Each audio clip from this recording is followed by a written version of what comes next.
Muito bem, boa noite a todos. Muito bem, vamos a Atos capítulo 13, versículo 13 em diante.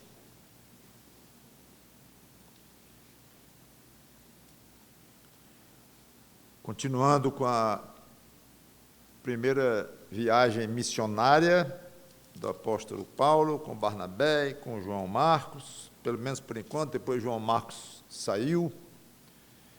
Nós vamos ver isso na hora certa. Então, já vimos até o versículo 12.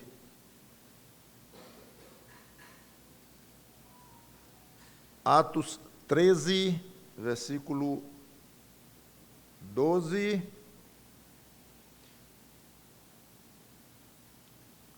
Já vimos, agora o 13. E navegando de Pafos, Paulo e seus companheiros dirigiram-se a Perge da Panfilha. João, porém, apartando-se deles, voltou para Jerusalém. Mas eles, atravessando de Perge para a Antioquia da Pisídia, indo num sábado à sinagoga, assentaram-se. Depois da leitura da lei e dos profetas, os chefes da sinagoga mandaram dizer-lhes: Irmãos, se tendes alguma palavra de exortação para o povo, dizei-a. Vamos ficar aqui e vamos orar. Obrigado, Senhor Deus, pela Tua palavra, que o Teu Espírito Santo nos dirija no que vamos ouvir e aprofundemos no conhecimento da história bíblica que nos é narrada aqui e, juntamente com ela, as lições que a acompanham. Obrigado pelo privilégio de sermos iluminados pelo Teu Espírito Santo, nós que somos crentes em Jesus Cristo. E os que não, que tenham aqui a oportunidade de serem iluminados também e humilhados diante de Deus, de Ti. Peçam perdão dos seus próprios pecados e recebam esta salvação gratuitamente da parte do Salvador, que é Cristo, o Senhor. Em nome dele que te pedimos e agradecemos. Amém. Então, vemos aqui que eles chegaram nessa cidade chamada Perge. Não vou entrar nos detalhes geográficos, na Turquia, atualmente, essas cidades aí. E houve aqui algo que não é explicado porquê, qual o motivo, mas João se apartou deles, João Marcos, o autor do Evangelho de Marcos, primo de Barnabé, e saiu da missão dessa jornada. Só sabemos é que Paulo se sentiu muito ofendido com isto, veremos com mais detalhes na ocasião da próxima, ou a segunda viagem missionária. Essa é a primeira.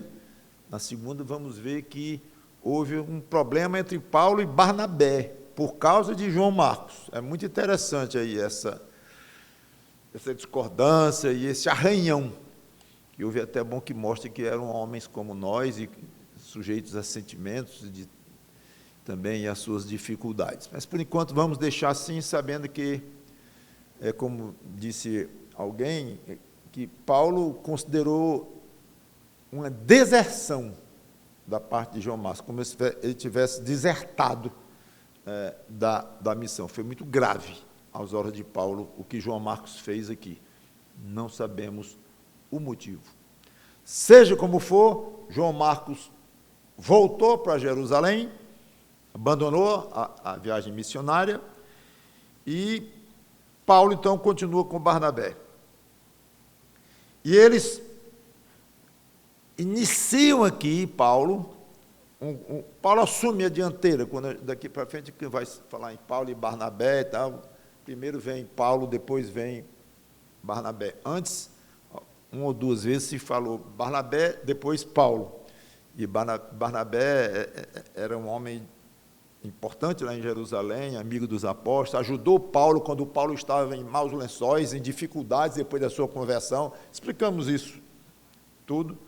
Alguns até pensam que João Marcos ficou enciumado, porque Paulo assumiu a dianteira em detrimento do seu primo Barnabé. Não sabemos. Seja como for, Paulo assume aqui a história daqui para frente, e ele inicia um costume que se repetiria de cidade em cidade dali para frente. Qual é esse costume? Ir primeiro nas sinagogas, depois, como geralmente ele era mal recebido, ele ia então pregar entre os gentios. Nas sinagogas, claro, estavam lá judeus, principalmente, mas havia também gentios, alguns porque simpatizavam mesmo com Deus da Bíblia, no caso o Velho Testamento, e gostavam da palavra de Deus, gostavam dos judeus, e lá estavam. Outros já, um passo além, eram prosélitos, ou seja, gentios que haviam se entrado no judaísmo de uma maneira formal, inclusive com alguns procedimentos e tudo mais, mas eram gentios.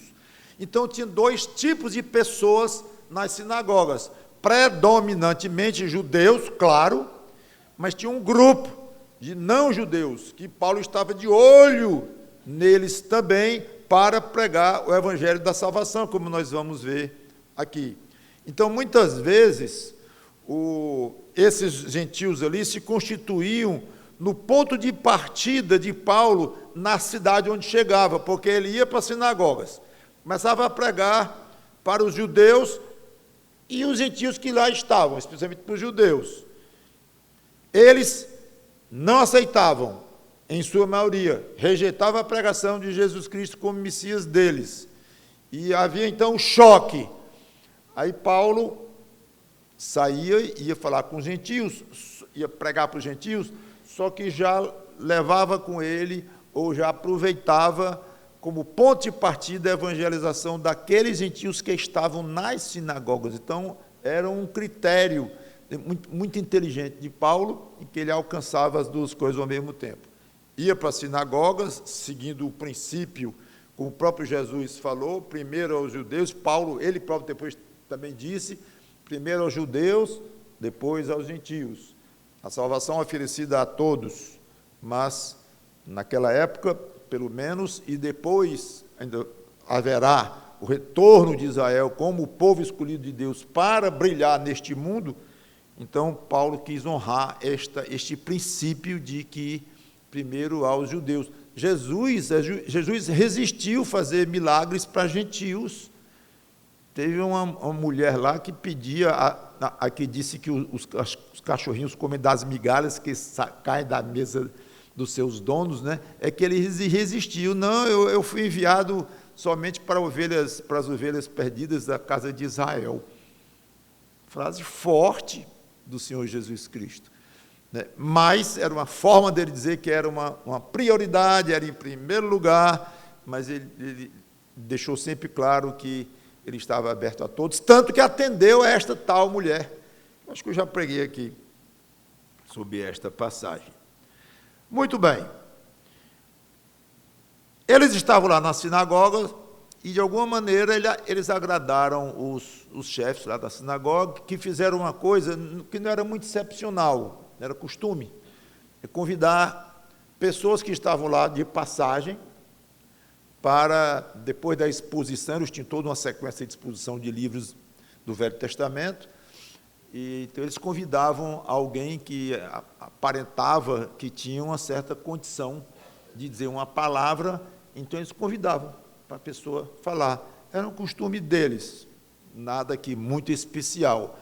Mas fizeram isso com Paulo. Paulo, então, aproveitou e se dirige, agora no versículos 26, eu vou ler direto de 16 ao 25. Paulo, levantando-se, aceitou o convite, então, para ele falar, e fazendo com a mão sinal de silêncio, disse: varões israelitas, e vós outros que também temeis a Deus, ouvi. O Deus deste povo de Israel escolheu nossos pais e exaltou o povo durante sua peregrinação na terra do Egito, de onde os tirou com braço poderoso, e suportou-lhes os maus costumes por cerca de 40 anos no deserto. E havendo destruído 7 nações na terra de Canaã, deu-lhes essa terra por herança. Vencidos cerca de 450 anos, Depois disto, lhes deu juízes até o profeta Samuel. Então eles pediram um rei, e Deus lhes deparou Saul, filho de Quis, da tribo de Benjamim, e isto pelo espaço de 40 anos. E tendo tirado a Saul, levantou-lhes o rei Davi, do qual também, dando testemunho, disse: achei Davi, filho de Jessé, homem segundo o meu coração, que fará toda a minha vontade. Da descendência deste, quer dizer, de Davi, conforme a promessa, trouxe Deus a Israel o Salvador, que é Jesus,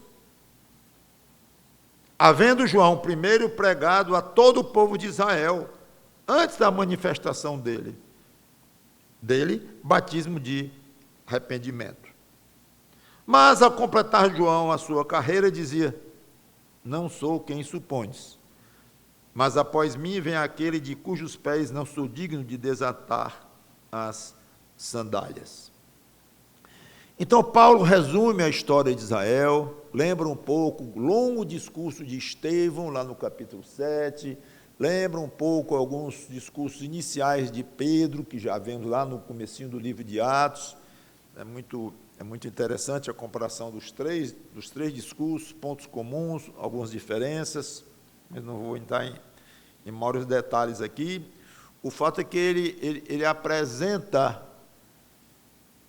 este resumo até a época presente dele lá, desde a escolha dos patriarcas, começando com Abraão. Então ele passa pelo cativeiro egípcio, que durou 400 anos, passa pela jornada no deserto de Sinai, que demorou 40 anos, entra na terra prometida. Uma vez lá, ele estabelece um tipo de reino direto, Deus, chamado teocracia, em que o próprio Deus era o rei. Ele, não que ele se assentou em algum trono lá, não, mas ele é que dirigia tudo. Não havia rei em Israel nessa época, então ele estabeleceu juízes, para, através de juízes, líderes do povo, Deus então se manifestava e dirigia o país, a nação. Aí o povo sentiu falta de um rei mesmo, um rei humano, como as outras nações tinham. Foi uma fase muito curiosa, em que parece que Deus ficou um pouco magoado com aquilo, tanto que Samuel ficou triste. Isso foi na época de Samuel, e foi falar com Deus: Senhor, eles estão pedindo um rei. Aí Deus disse para Samuel: não fique triste não, porque eles não estão te rejeitando, Samuel, eles estão rejeitando a mim.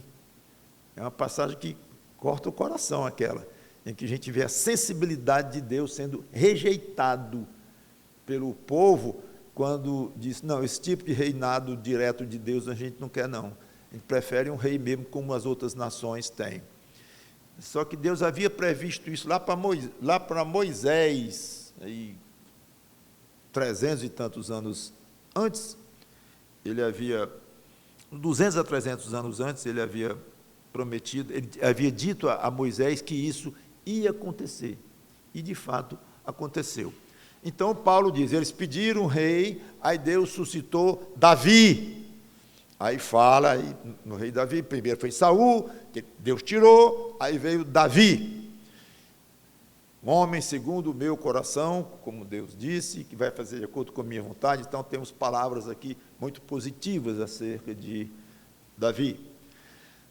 Aí ele dá um pulo de 1000 anos, quando ele vai de Davi para Jesus Cristo direto, porque ele vai já falar nisso, Para Davi, Deus prometeu um rei que iria sentar no lugar dele, Davi, no trono dele, um rei que reinaria eternamente, muito poderoso, que iria ser extremamente importante para Israel. Aí Paulo diz, o rei prometido a Davi veio, é Jesus, foi Jesus. Ele está até aqui, e ele fala aqui... Pronto, falou um pouco de João Batista também. Nesse ponto, quando chega em Jesus, ele para e deixa de apresentar o aspecto puramente histórico, começando lá dos patriarcas e chegando a Jesus, dizendo que ele veio, como está escrito, ele cumpriu o que havia sido prometido a Davi. Aí ele para, observe que mudança de tom, no 26, irmãos, descendência de Abraão, e vós outros, os que temeis a Deus, a nós nos foi enviada a palavra desta salvação. Observem que aqui ele passa de uma pura exposição histórica, ele estava contando a história. Agora ele chama a atenção dos ouvintes, ele envolve os ouvintes na história. Isso para quem prega o evangelho, não precisa ser um pregador de púlpito, mas para quem fala, mesmo individualmente, o evangelho para alguém, isso é de um valor enorme. A hora de entrar com um aspecto pessoal naquela sua pregação. Que é um problema, às vezes, no evangelismo muito rápido, dentro de um táxi, ou numa circunstância, esperando o ônibus, ou uma coisa muito rápida ali, em que o crente quer falar de Jesus Cristo, e é bom que queira mesmo em tudo, mas acaba sendo algo só falando, e dá um folheto e tal, e pronto. É bom, é válido, mas não há um espaço para envolver o ouvinte. E se o crente quiser apressar isso, ele tem que ter sabedoria na hora de fazer isso. Mas alguns têm essa sabedoria, têm esse jeito, e já vai perguntando direto à pessoa. Alguns não gostam, estranho, né? Vem uma pessoa, não sei nem quem é, me perguntando se eu sou salvo, me perguntando já se eu acredito em Jesus Cristo, não sei nem quem é. Então tem que ter cuidado, tem que ter sabedoria, pedir a Deus essa sabedoria para apresentar o Evangelho. Então, o fato é que Paulo aqui dá esta lição para nós, envolve os ouvintes dele lá, lembrando que a pregação da palavra de Deus afeta aquele ouvinte. Diz, olha, eu estou falando para vocês aqui, isso aí tinha sido 2000 anos antes, Deus chamou Abraão, então ele começou a contar uma história de 2000 anos, passou lá pelo deserto, e Moisés lá por 1400 e pouco, Davi 1000, Jesus, que era a época deles próprios que estavam lá, Jesus tinha sido morto há pouco tempo. Aí diz, pois bem, essa história todinha, milenar, afeta você. Isso não é pouca coisa, não. É muito interessante. Não é todo discurso que você ouve que envolve, que tem a ver com você, ou que requer uma decisão da sua parte, alguma coisa assim. O Evangelho só requer. A pregação do Evangelho, à parte das necessidades do ouvinte, é uma pregação, eu não vou dizer pregação vazia, porque não dá para chamar de vazia uma pregação que fala da salvação, que Jesus Cristo operou e tudo mais, claro. Mas é absolutamente incompleta ou não atinge o objetivo principal, que é pegar o coração daquele ouvinte. É muito importante isto, o ouvinte se sentir apelado pelo que está falando para ele. E lembrar, o Evangelho não existe para ser apenas pregado, mas para ser, principalmente para ser abraçado. Esse é o alvo principal. Apenas tenha cuidado, porque poucos vão abraçar, e se você se imbuir muito disto, você vai acabar muito frustrado. Então não pense que eu estou dizendo que o Evangelho não é só para ser pregado, mas para ser abraçado. É o ideal do ponto de vista do ouvinte, e muito gostoso do ponto de vista do pregador, mas, na maior parte das vezes, não é o que acontece, porque a maioria rejeita mesmo.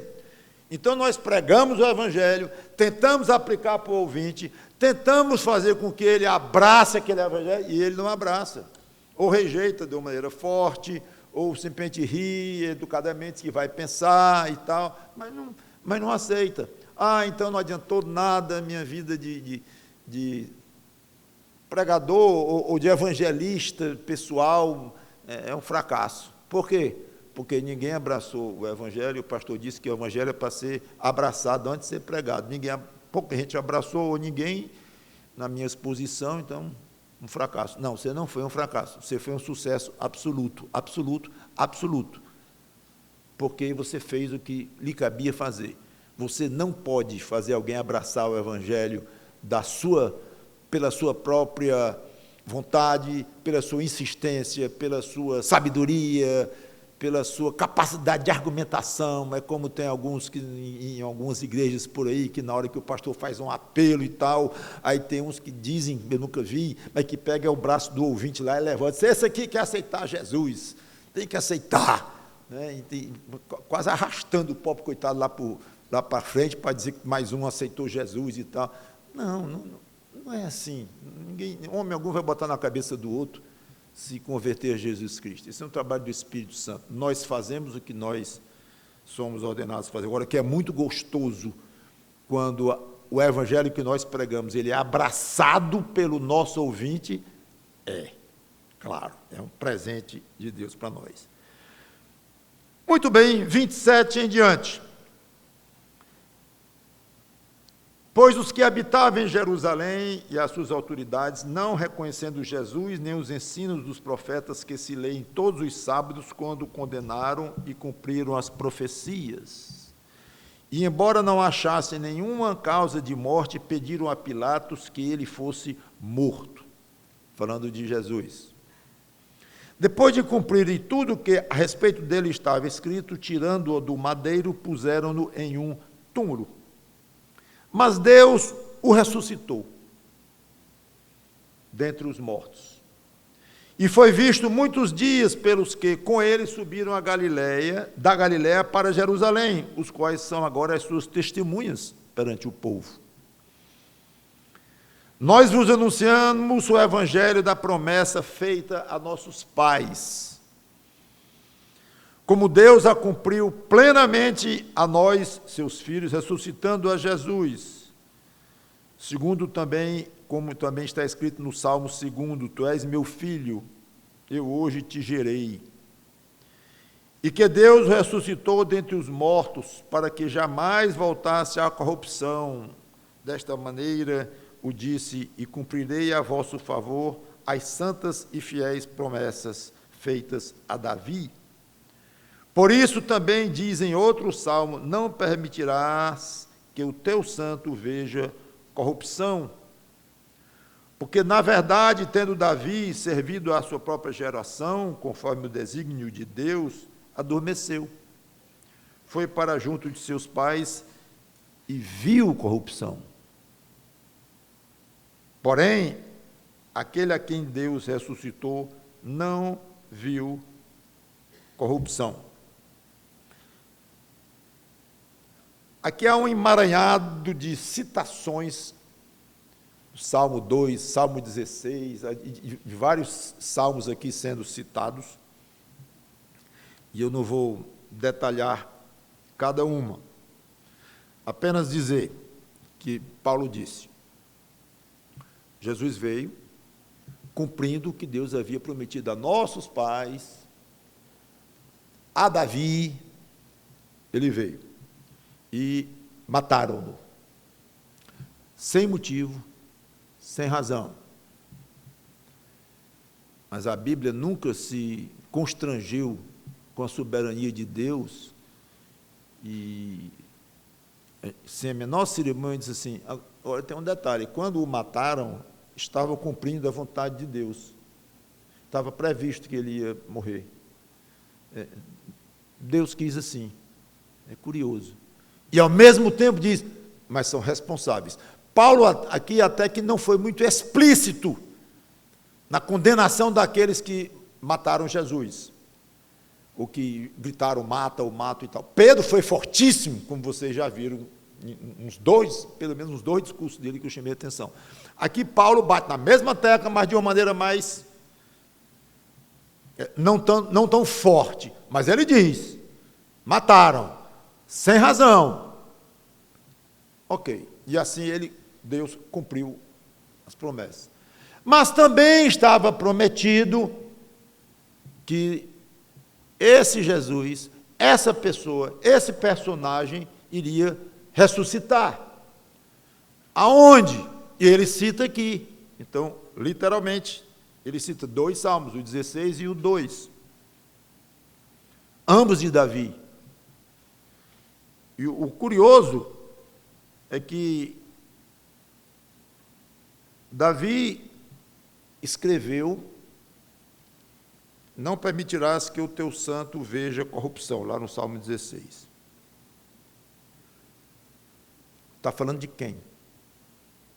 E se vê corrupção, significa o seguinte, essa corrupção aqui significa o apodrecimento da carne, depois de enterrado. É isso aí, é o pós-morte, em que o corpo humano se desintegra aos poucos. É isto aqui. Então, ele está falando de alguém que será morto e não vai ver corrupção, no sentido de estrago do corpo. É uma pena que a palavra corrupção está muito ligada com o aspecto político, de suborno e desonestidade, e a gente tem que tirar isso da cabeça quando fala desse tipo de corrupção, porque não tem nada a ver, não é aqui, como eu disse, né? A decomposição, talvez seja a melhor palavra. Então, aí diz, mas é meio óbvio que Davi está falando dele próprio. Não, não é dele. Então, de quem é? É de um outro alguém. E este outro alguém é Jesus Cristo. É isso que Paulo está dizendo. Eu demoraria muito para chegar lá no próprio Salmo e explicar cada passagem, cada detalhe, Salmo 2, Salmo 16 e tal. Estou fazendo aqui uma espécie de um resumo. Mas o que Paulo quer dizer aqui é isto. Davi, quando disse que o teu santo não verá decomposição, não estava falando dele próprio, num típico salmo messiânico, que é salmo messiânico, é um salmo no qual o autor fala do Messias.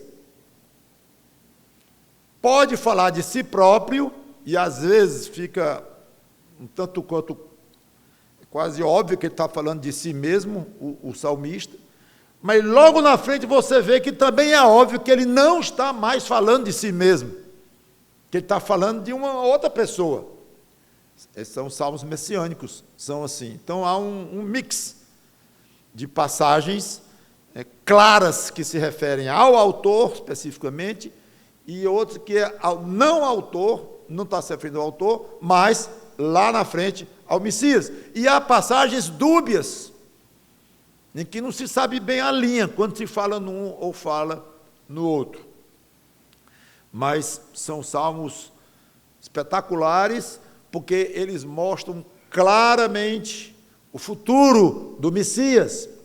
E esses salmos são largamente utilizados no Novo Testamento, como aqui nós temos 2, o Salmo 2 e o Salmo 16, mostrando, olha, ali está falando do Messias, de alguém que virá. Esse Messias chegou, já veio, e vocês mataram. E ele era, além do Messias, do ungido, que iria ser levantado no lugar de Davi, o significado é esse. Além disso, ele seria o Salvador. E ele seria morto. E ele seria ressuscitado, porque ele não veria decomposição. Não haveria tempo. Tanto que ele foi ressuscitado logo depois de morrer. Não houve. Então foi cumprido nele tudo o que estava predito. Eu quero chamar a atenção aqui da quantidade de vezes em que Paulo fala de foi cumprida a promessa, o que foi prometido, o que Deus disse que ia fazer, tempo todo, Paulo dizendo, foi cumprido. Isso é importantíssimo, porque isso reforça a fé do crente, a nossa própria fé. Nos ajuda muito no enfrentamento dos problemas do dia a dia, dos desânimos, das dificuldades, das doenças, de tudo. E a gente se lembrar, às vezes, a história do Evangelho, da pregação, da salvação e tudo, pode parecer meio estranha, meio fora da nossa realidade, meio esquisita. Nunca vi esse meu Salvador, nunca vi Deus, nunca ouvi uma voz do céu. Alguém falou para mim, um amigo, meu pai, minha mãe, sei lá, alguém falou, eu ouvi na televisão, eu ouvi, ou sozinho mesmo, eu vi ali a palavra e aceitei, achei de acreditar nisso, mas não, isso não é impressão, não. Isso não é um bruto do engano, não. Isso é uma...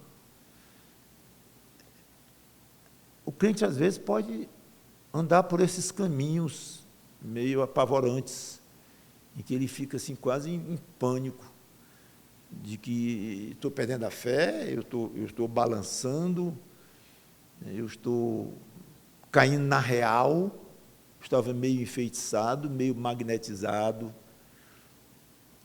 meio atraído por isto aí, e não sei quantos têm passado por isso, uns mais, outros menos.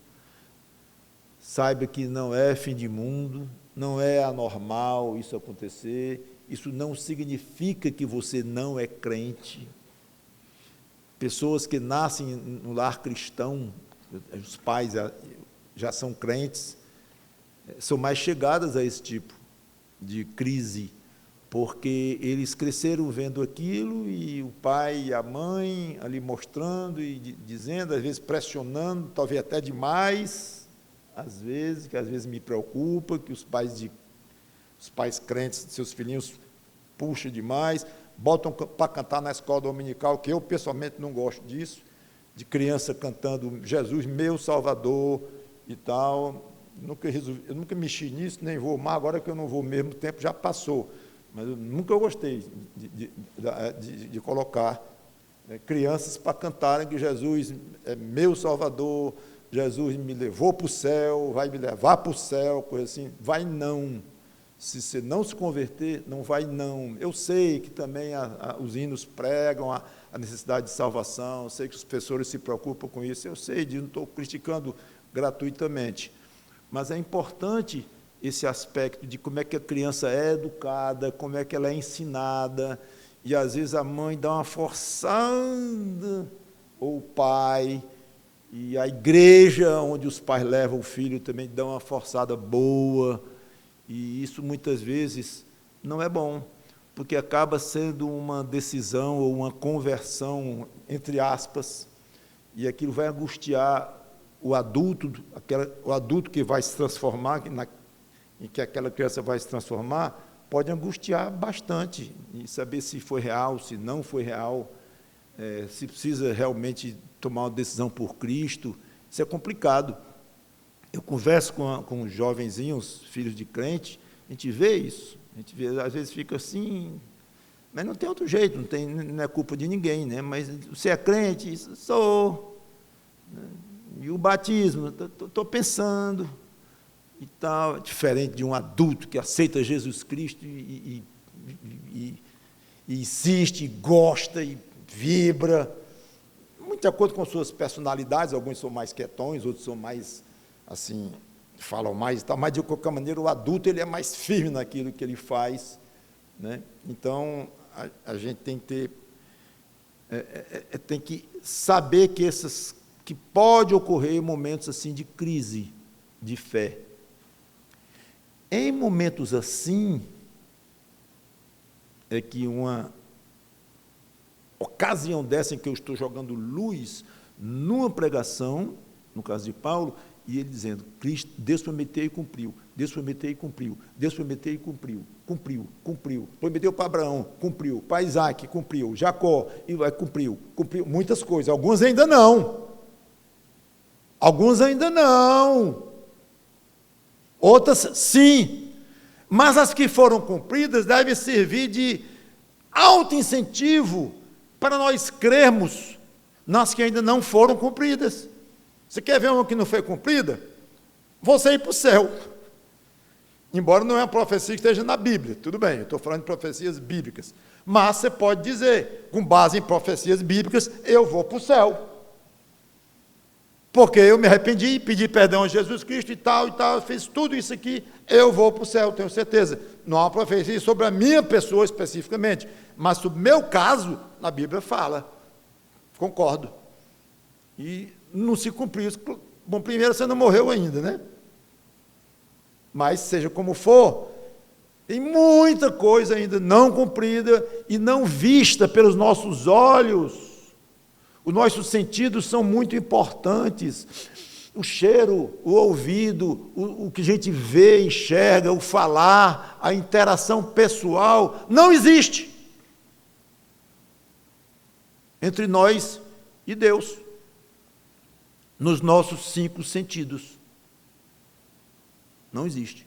Você nunca cheirou, nunca viu, nunca escutou e nunca falou olhando para Ele. Olhando para Ele, vendo. Nunca. Muito interessante. Claro que isso é altamente substituído por algo, um sentido muito mais forte que nos é dado, a capacidade espiritual de crer. É onde nós nos firmamos e dependemos do Espírito Santo para que essa capacidade se mantenha ali firme em nós. E ela nem substitui, ela passa por cima, ela é superior aos sentidos do tato, do cheiro, do ouvido, etc, etc. Nossos sentidos humanos. Mas, às vezes, com a nossa fraqueza e tudo, esse sentido espiritual pode nos dar... Um momentinho, vou só inverter aqui a posição. Pode afetar um pouco a nossa segurança na fé. Em momentos assim, irmão, irmãzinha, lembre-se das promessas de Deus. Se agarre nelas, não vá atrás. Bom, de sentido não tem, porque você não viu nada disso, nem ouviu, como eu já falei. Dos nossos 5 sentidos, não existe. E a sua fé está fraquinha, que acontece também. Então, se agarre. E não use muito raciocínio. Querer imaginar como é o céu. Querer imaginar como é ter uma vida eterna de milhares, milhões, bilhões de anos. Não vá querer imaginar. Isso é contraproducente, isso atrapalha. Não ajuda, não está na nossa capacidade de imaginar isso. Então, você vai se agarrar nas promessas de Deus. Cada vez que você lê na Bíblia, e você vai ler muito, se você ficar atento a essa expressão. Paulo aqui, nesse discurso dele, não foi nada excepcional essa questão dele chamar muita atenção para as predições e as promessas cumpridas, não. Isso é direto no Velho Testamento, no Novo Testamento. O próprio Deus faz questão de dizer o tempo todinho, como eu prometi, como eu prometi, como eu prometi. Então, se acostume. Quando for orar a Deus, diga assim, ó Senhor que cumpre as promessas. Ó Deus, cumpridor de promessa. Deus que tem palavra, que é o que eu acho profundamente lamentável, a grande promessa que Deus fez a Abraão, de fazer Israel o país mais importante do mundo, referencial para a bênção ou maldição entre os povos, e que Jesus Cristo ele levantar de Davi alguém que, muito maior do que Davi, que ia sentar no reino, no trono de Davi. Quando? Aí tem muitos crentes que dizem assim, não, isso não vai acontecer mais nunca. Aí eu gosto de dizer, não, mas nunca não, você quer dizer nunca, né? Porque quando é que Jesus Cristo sentou no trono de Davi? Jesus Cristo sentou no jumento. Bendito que vem em nome do Senhor, hosana nas alturas, o rei de Israel, sabe o rei de Israel, sentado no jumento, vocês estão brincando? Agora, claro que não era brincadeira. Quando eu digo estão brincando, é dizer que ficou naquilo. Isso sim, é quase caçoada a palavra de Deus. Naquele momento, claro que era o Espírito Santo que estava fazendo aquela multidão clamar, rei de Israel. Era o rei de Israel, sim, entrando ali, montado no jumento, havia sido predito isso, tudo ok, tudo certo. Coerente com a posição de servo humilde que ele veio a primeira vez, tudo ok. Mas dizer que ali encerrou o reinado dele, isso eu não entendo. E dizer que nunca vai sentar um descendente de Davi no trono de Davi em Jerusalém. Nunca. Acabou. Encerrou isto. Então, isso é basicamente grande parte do livro que eu estou escrevendo sobre milênios, está na minha cabeça.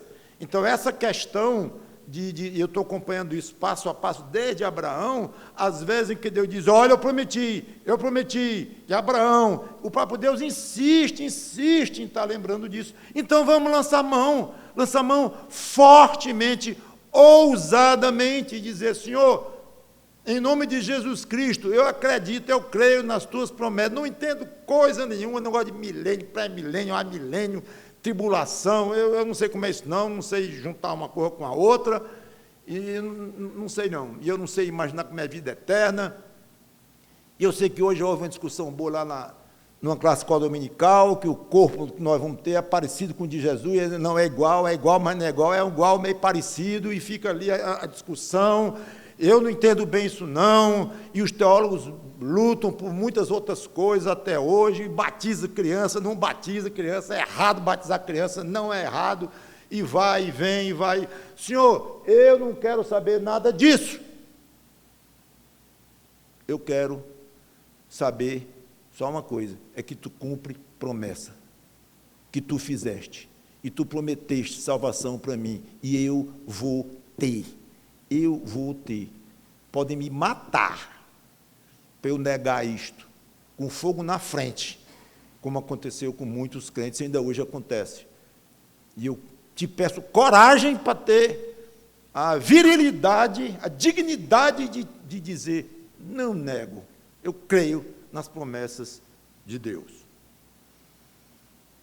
Será que eu vou ficar só aqui? Eu enganchei aqui, viu?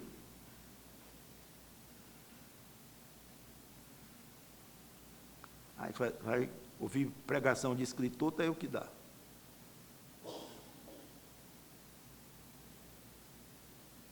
Uma coisa interessante do versículo 27 é que Paulo chama a atenção, ao falar da morte e da ressurreição de Jesus Cristo, é que ele foi condenado por pessoas que não conheciam, não compreenderam. Está aqui, 27, ó. Pois os que habitavam em Jerusalém e as suas autoridades, não conhecendo Jesus, nem os ensinos dos profetas que se leem todos os sábados, aqui tem uma certa ironia, vocês estão ouvindo aí todos os sábados profecias desses profetas sem entender coisa nenhuma.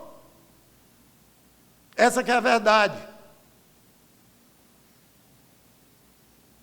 quando o condenaram, cumpriram as profecias. Nós ainda podemos dizer hoje, olha, quem rejeita Jesus Cristo é porque não o conhece. Não é conhecer no sentido de nunca ter ouvido falar, claro, especialmente num país chamado cristão, no sentido bem largo. É claro que todos já ouvimos falar em Jesus Cristo, é o nome mais conhecido do mundo. Mas no sentido de compreender quem é Jesus, o que ele fez, compreender até certo ponto. Acabei de dizer que nós não temos capacidade para entender todos esses mistérios, mas até certo ponto, e o Espírito Santo abrindo o coração, o crente, o pecador, no processo de conversão, ele consegue enxergar, olhar para si mesmo e dizer, eu não sabia que eu tinha um coração tão ruim. Eu pensei que eu fosse bom, eu sempre reconheci minhas falhas, tudo bem, mas eu sempre achei que tinha muito mais virtude do que falha. Bota aí numa balança as minhas coisas boas e as ruins. Não ando roubando ninguém, insultando ninguém, batendo em ninguém, prejudicando ninguém. Não. É assim que como você era antes da conversão, eu. Não. Quer dizer, você era uma pessoa decente. Há testemunhos de pessoas que eram marginais mesmo, criminosos, que se converteram, que é um pouco diferente a história. Mas a maioria das pessoas, dignas em termos da sociedade, coisa desse tipo, se converteu.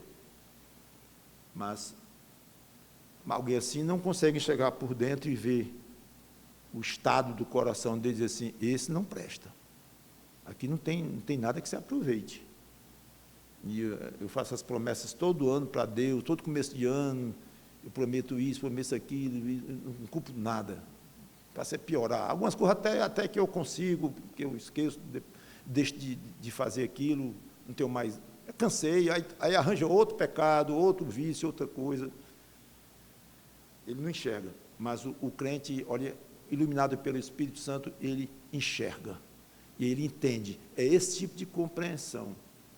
É uma pena que as pessoas não compreendem Jesus Cristo como alguém que se converteu, passou a compreender. Pastor, pois me ensine a compreender.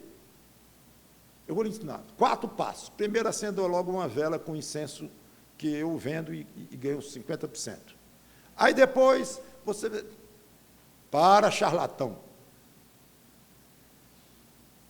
Não tem regra nenhuma, não tem passo nenhum para você dar, para você arranjar esse conhecimento. Eu não sei, não tenho a menor ideia de como lhe orientar. Aliás, eu tenho uma ideia assim, é impossível.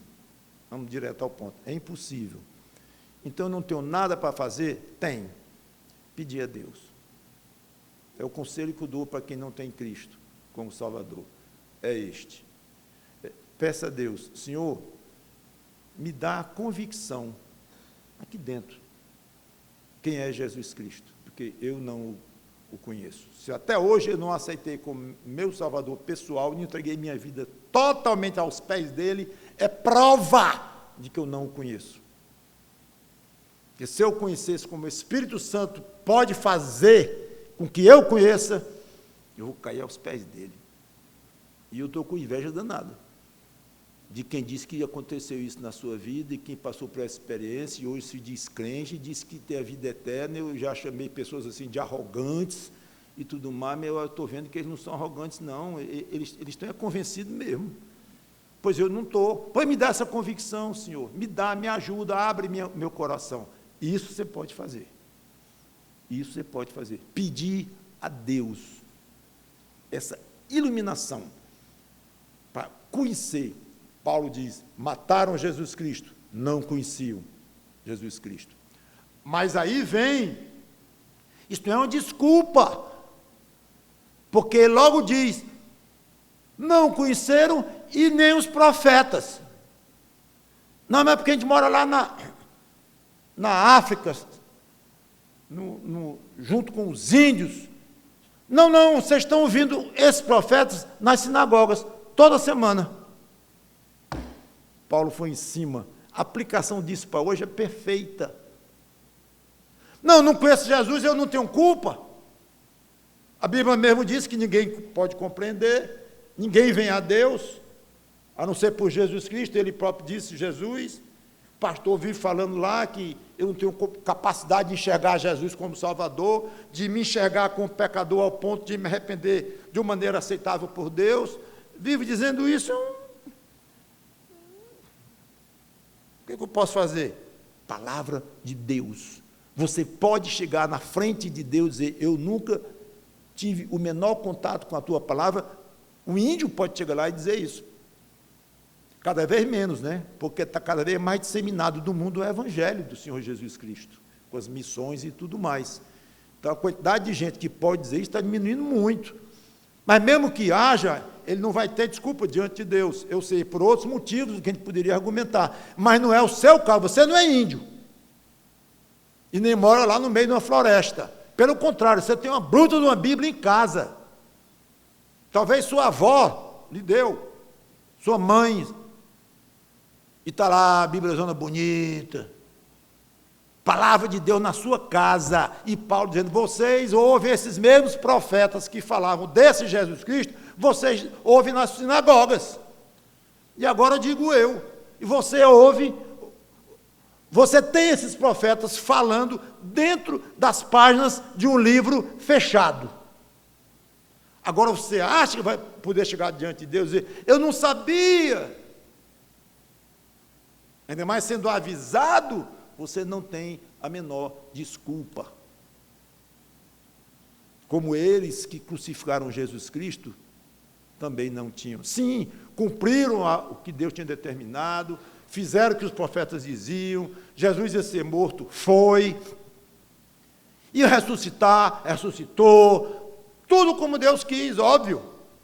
Mas isso vai chegar e dizer que o ser humano, nessa história, está aí totalmente isento, não tem nada a ver com isso, porque Deus é que toma conta de tudo, Deus assume tudo e deixa a gente, ainda bem, não tem nenhum peso nessa história toda, tem é todo. O peso da sua alma está nos seus ombros. Eu não tenho o peso da minha alma, da sua alma em cima de mim, não. Mas se eu pastor, tem que carregar um pouquinho. Um pouquinho, se Deus quiser, pode até ser, mas eu mal dou conta da minha, né? Cada um vai dar conta de si mesmo a Deus. Não confie no seu pai, na sua mãe, no seu pastor, nesse sentido. Não é que eles não são dignos de confiança, não são. É que não podem, não está na alçada deles. O que compete a eles é avisar, falar. Até falei da pobre da mãe que força um pouco o filhinho para aceitar Jesus logo, na angústia de ver seu filho salvo. A gente entende isso, não é uma crítica que gratuita a essas mães, a esses pais, esses pastores que forçam um pouquinho, vai ver que alguma criança até precisa mesmo ser um pouquinho empurrada, eu não sei, é fácil falar, eu sei disso, né? Mas sempre é bom lembrar que o pecador vai dar conta da própria alma. Nós crentes escapamos disso. Graças a Deus. Olha aí, a aplicação prática, né? Promessa de Deus. Que ia jogar nossos pecados no fundo do mar. Jogou. E aquela passagem, inclusive, ela é muito poética, mas tem algo que você tem que ter cuidado com ela. Porque Deus não jogou nossos pecados no fundo do mar, num sentido pleno, como se alguém se desfaz de uma carga que não quer e joga fora. Não. Aquela passagem poética para mostrar o tanto que ele afastou os pecados de nós, que nós não temos mais nada a ver. Se eu pegar uma coisa sua e vou lá, pego o navio para o meio do mar e jogo lá para o fundo do mar, eu nunca mais vai ver aquilo na sua vida. Nesse sentido, nossos pecados foram jogados no fundo do mar. Acabou, não tem mais contato nenhum, estão longe de nós. Mas no outro sentido, em que simplesmente Deus jogou no lixo, não, ele jogou nos ombros de Cristo. Teologicamente, foi isto que aconteceu. Ele pagou por isso, pagou um preço caro por isso. Então, não é uma salvação que vem automática, porque você nasceu de uma mãe ou de um pai que se diz cristão, ou foi para a missa, ou foi para o culto, ou isso ou aquilo. Tenha muito cuidado, porque Deus vai lhe cobrar tudo o que você já ouviu do Evangelho. E se você não conhece Jesus Cristo, corra e peça a Deus enquanto você está respirando: Senhor, por favor, por misericórdia, me revela o teu Filho em mim. Vamos orar. Obrigado, Senhor, pela tua palavra, que o teu Espírito Santo nos ajude com essas coisas explicadas. Em nome do Senhor Jesus Cristo. Amém.